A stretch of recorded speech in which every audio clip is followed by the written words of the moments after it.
one of the things that I had mentioned was that I had wanted to do a video on breakups just because I have been through 2 breakups, and even though I was the person that broke up with everybody else, doesn't mean that it still wasn't hard and that I didn't have issues to deal with as well. So today I am going to explain some of the stuff that I did to get through it, because sometimes you have to, but it's so hard to cut off that connection to somebody else. So with my daughter's dad, I knew that it was time to go our separate ways when I couldn't get his attention to save my life. Like, if he was oxygen, I would have suffocated, because that's how hard it was to try to get his attention. So I decided that it was time for us to go our separate ways. We had been having lots of issues the whole relationship. He was an alcoholic. He says that I was a bitch all the time. I wouldn't have been a bitch, so to speak, if he would have brought his ass home instead of staying out all night long drunk and drinking and driving with my kids in the car with him. And it was just a fucked up relationship, and I only let him stay around for my daughter. And then when he became more of a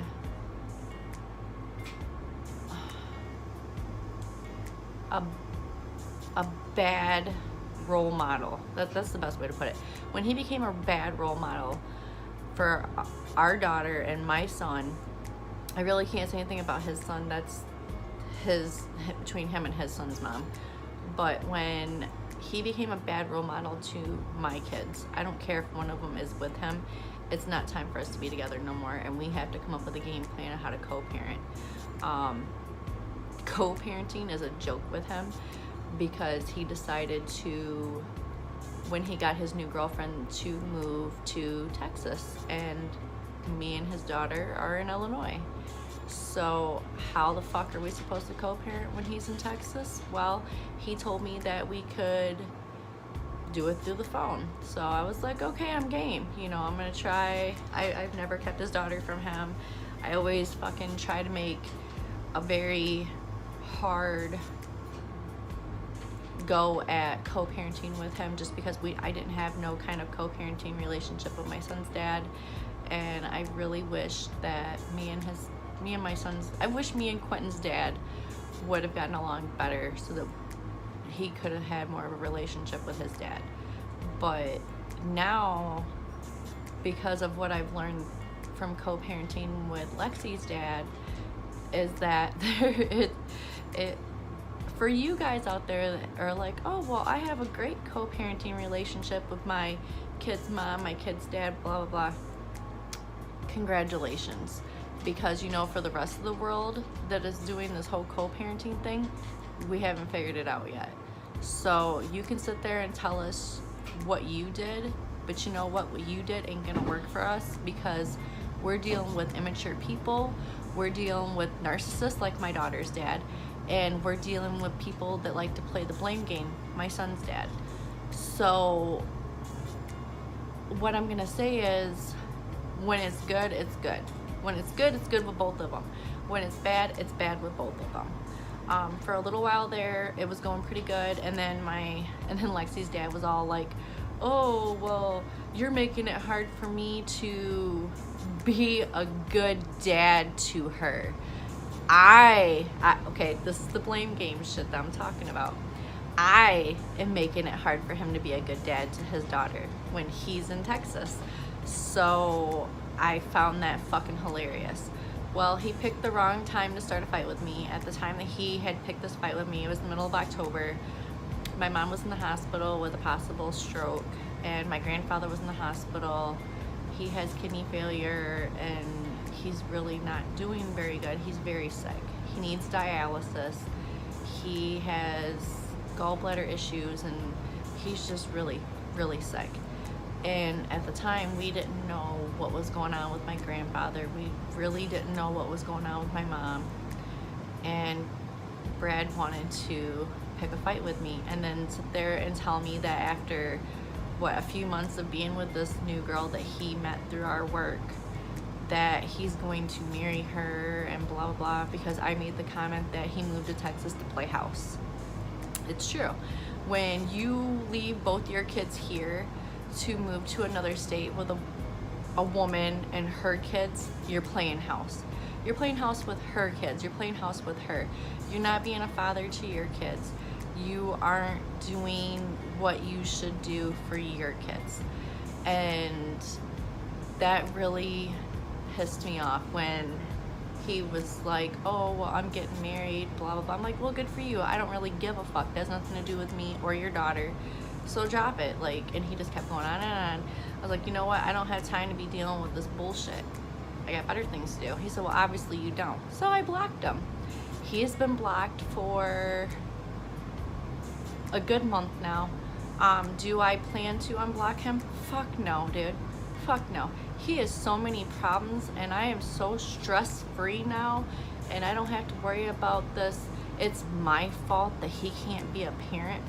You weren't even fucking here. How do you expect to be a parent through the phone? That's what I want to know. How many of you can explain that to me? Because apparently I don't fucking get it. So I am keeping him blocked indefinitely. I have no intentions of ever unblocking him. My son's dad is on bullshit once again. We actually have court on Thursday. Today is Tuesday, November 27th. And we have court on, maybe we have court tomorrow. No, wait. Oh yeah, no, we have court tomorrow. So we have court tomorrow at 1:30. And he told me that he scheduled surgery for the day that he knows we have court. Do you want to know why he did that? Because he's gonna go to jail if he goes to court, because he's not paying child support like he's supposed to. And yeah, like, it is what it is. So for all you people out there that are gonna talk shit about me, don't talk shit, because you're not walking in my shoes. As for my daughter's dad, when he got this new girlfriend, he stopped giving me money to help support our daughter. So the money that he was giving me was $50 every 2 weeks, which is bullshit, because all that money went to the babysitter to watch our daughter when we were both at work. He told me to put her in daycare. Daycare costs a hell of a lot more than paying my aunt $50 every 2 weeks to watch our daughter. So yeah, like, he decided to stop paying me. He didn't pay me. He gave me no money for 6 months for our daughter. He told me that it was because I didn't let him see his daughter twice, and then that only lasted for a day because I was mad at him about the initial new relationship that he had when he was trying to reconcile with me, and then the fact that he had brought my daughter home one time and she looked a fucking hot mess. I actually have pictures. I may or may not insert them.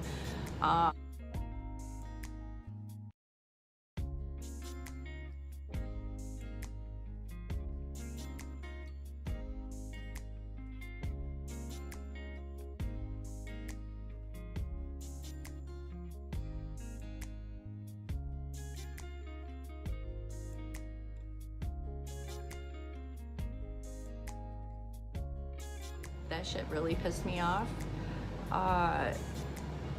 But he didn't give me money for 6 months, and he told me it's because I didn't let him see Lexi two times.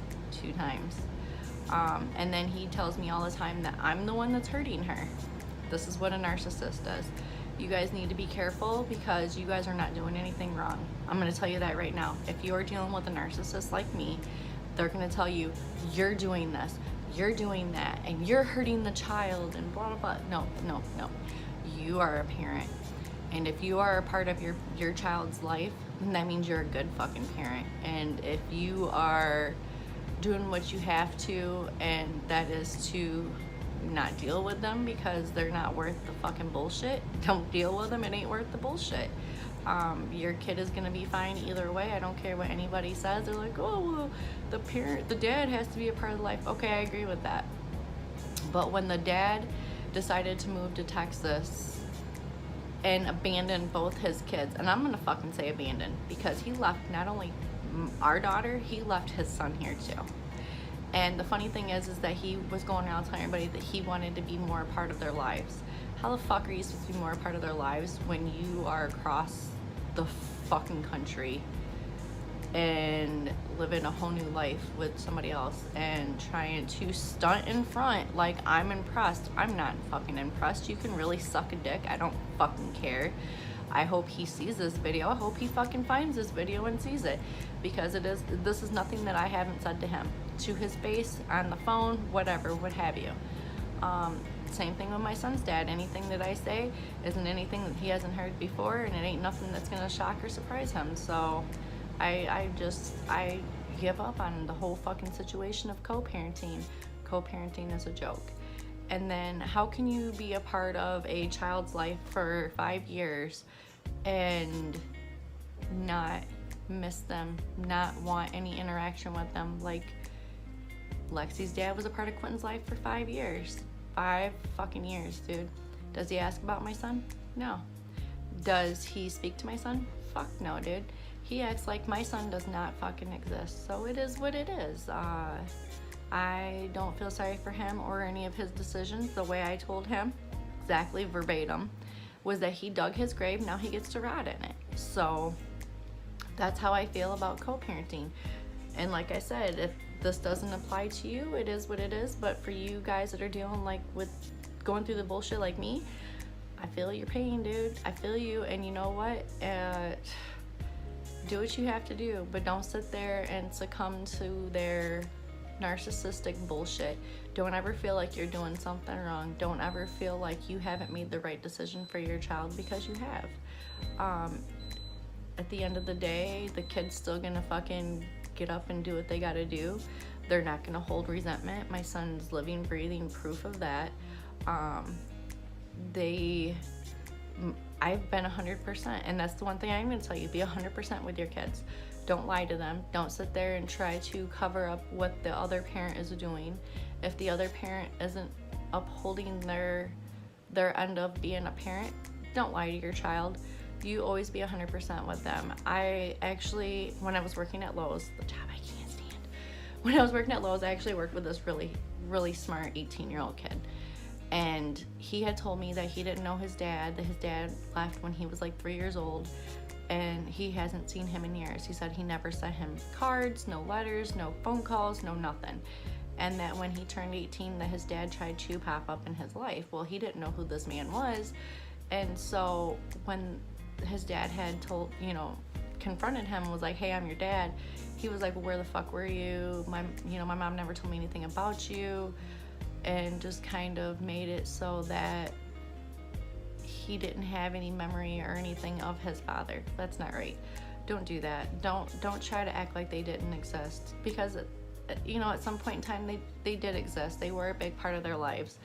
And I do agree with the fact that no matter how much you hate them, your child will always love them. That is the other half of them.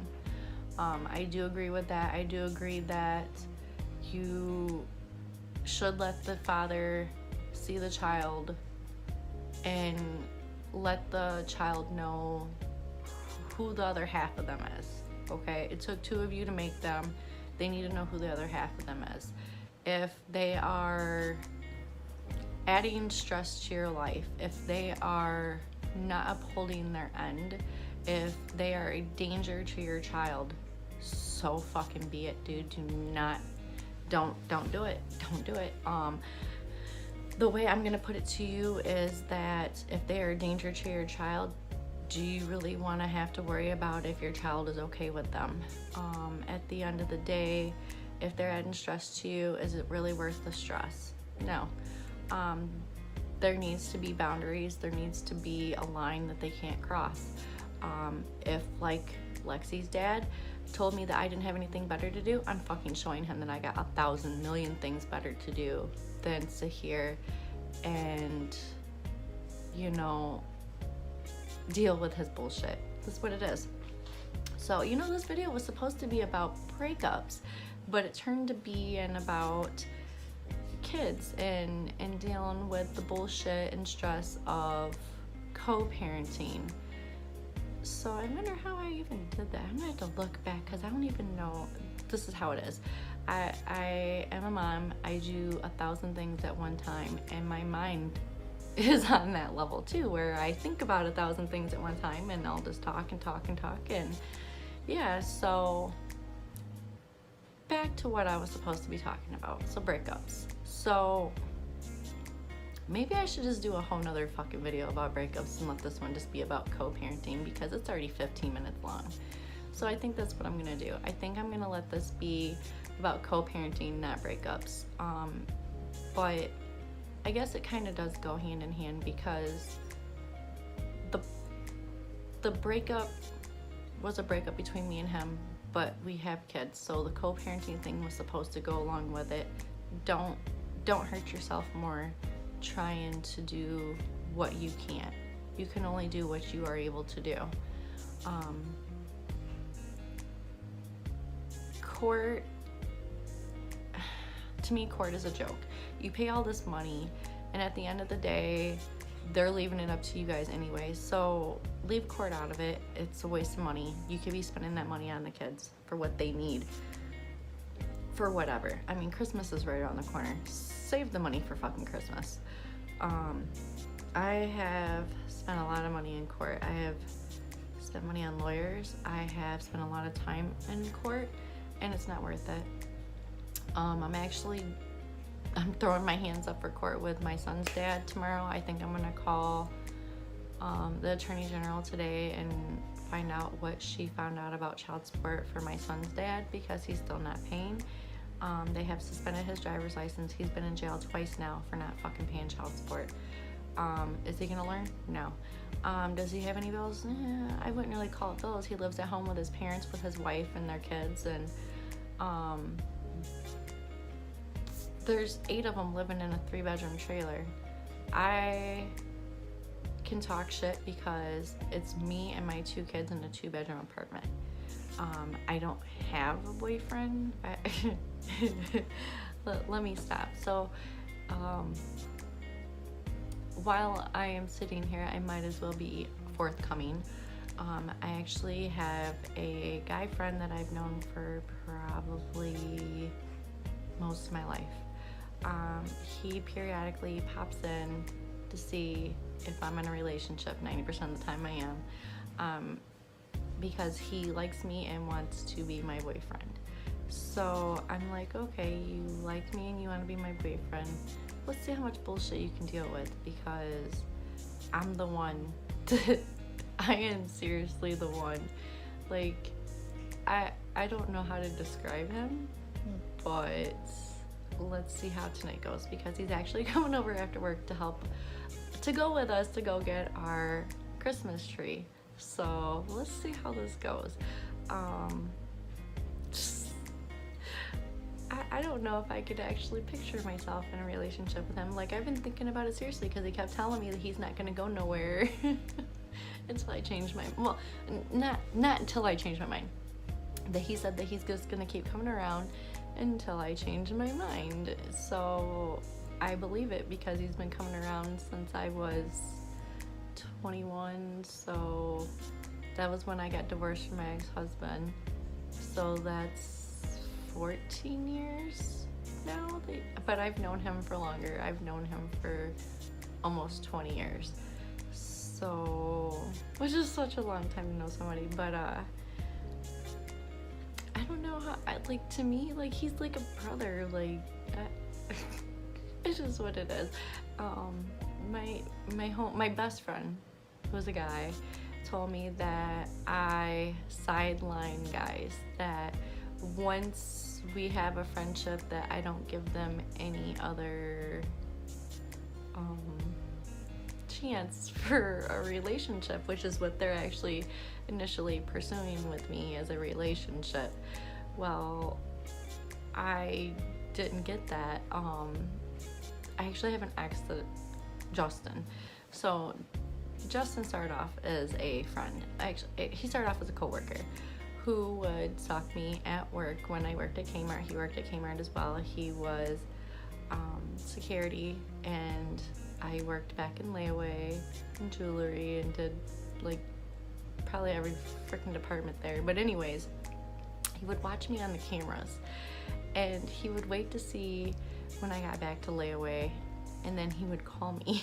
He would call me when I was done with my customer, and he'd come up with all these different nicknames. Like, it was always different with him. Like, I didn't like him like that. He definitely wasn't my type, but he broke me down. I liked the fact that he always had a different nickname for me, and the fact that he would go out of his way to try to impress me. But it was a roller coaster relationship, to say the least, which is why I kicked him to the curb too. I don't deal with a lot. I have kids. I'm not going to deal with a lot of bullshit. I don't have time. It's not my job to raise somebody, so I'm not going to be with somebody that I feel I have to raise. So if you're not done being raised, go home to your parents. Finish getting raised. Do what you got to do. Stand up, be a man, whatever. Put back to Nate. So Nate, I don't know how I feel about him. Kind of flattered.